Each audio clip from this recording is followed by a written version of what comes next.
Unnecessary genital surgery on children should not be allowed. So should it be banned? There is a view that it is already illegal, and I think the law should be clarified to make it clear that it is.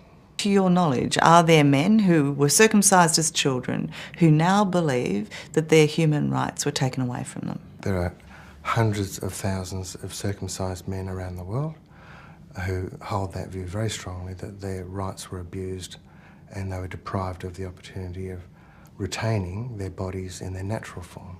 Have any of them who've not had a botched circumcision tried to sue? No. Largely because they're out of time, or because they're aware that if they sue their circumciser, that their parents would become involved, and people tend to love their parents and to trust that their parents did the best they could for them. And that's the crux of it, isn't it? Parents actually love their children, and you know, 3 reasons why they do it is either religious, cultural, or for health reasons. They're actually trying to protect their kids, not hurt them.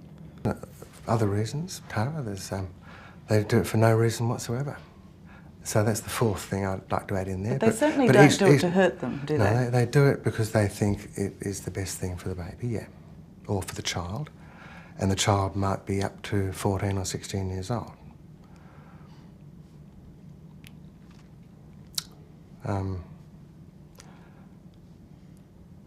The fact that a parent believes that they're doing the right thing for a child doesn't mean that what they're doing is the right thing.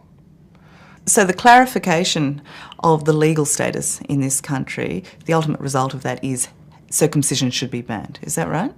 I'm saying that unnecessary genital surgery on all children, boys, girls and intersex babies, should be regarded as a criminal assault and as a civil assault. So what should happen to people who circumcise their sons then? This is an interesting question. In China, the government has recently decided that smoking in public places should be illegal, and they've passed a law to that effect, but there's no penalty attached to that law, which is another interesting legal way of approaching a cultural change problem like this. How do you change the behaviour of a large number of people without slinging them all in jail? And in China you couldn't sling every smoker in jail, no way. But you can pass a law saying it's illegal to smoke in public places and there is no penalty. So you know that your community and your government is telling you that it breaches someone else's interests and someone else's rights. I think the same could happen with circumcision or with all unnecessary medically unnecessary surgery on children. To say it's illegal, but there is no penalty. Do you really believe making circumcision a criminal offence is going to stop it? I expect that over time it will become part of our culture to understand that this is something that we don't do.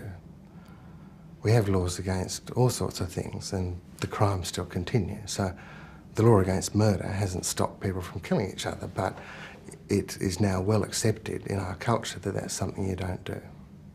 And that's, I think, where we need to go with unnecessary surgery on all children. Well, that's the issue you're presenting, but the issue for many parents is about the health of their sons. And the best way to protect your child from disease, if you ask any of the medical organisations around the world, including the AAP in their report, the best way to obtain maximum protection against sexually transmitted disease is to practice safe sex and to practice personal hygiene. And what about penile cancer? Same again, personal hygiene. May I ask, are you circumcised? No, I'm not. Do you believe that your arguments come from your own history, your own position? No, I think that the arguments of circumcised men do come from their own history. If you have had no choice in the shape of your body, then it is normal. Your body is, my body is normal, your body is normal to you, mine is to me. And as we grow up, the body that our parents have created for us as babies is normal to us. Many children have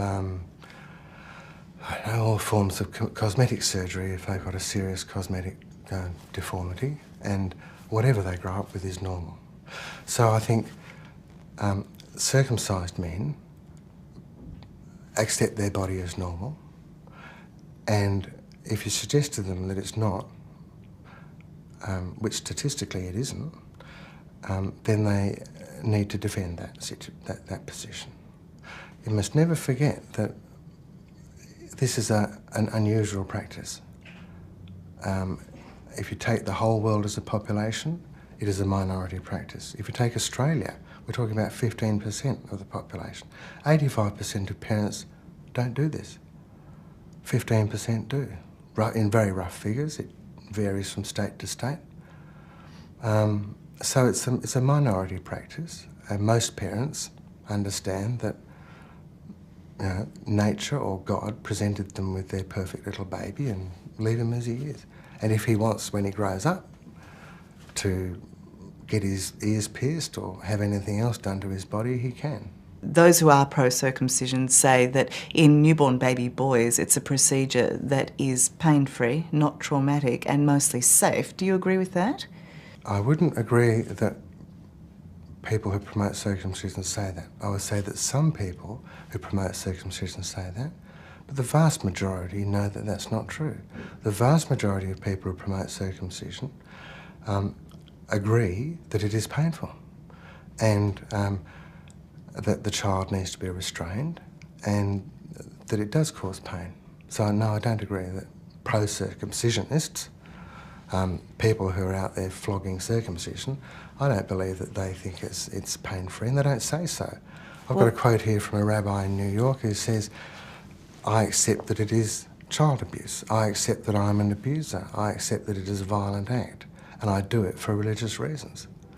Now, he is promoting circumcision within his own community, within his own faith, but he is not saying it is pain-free.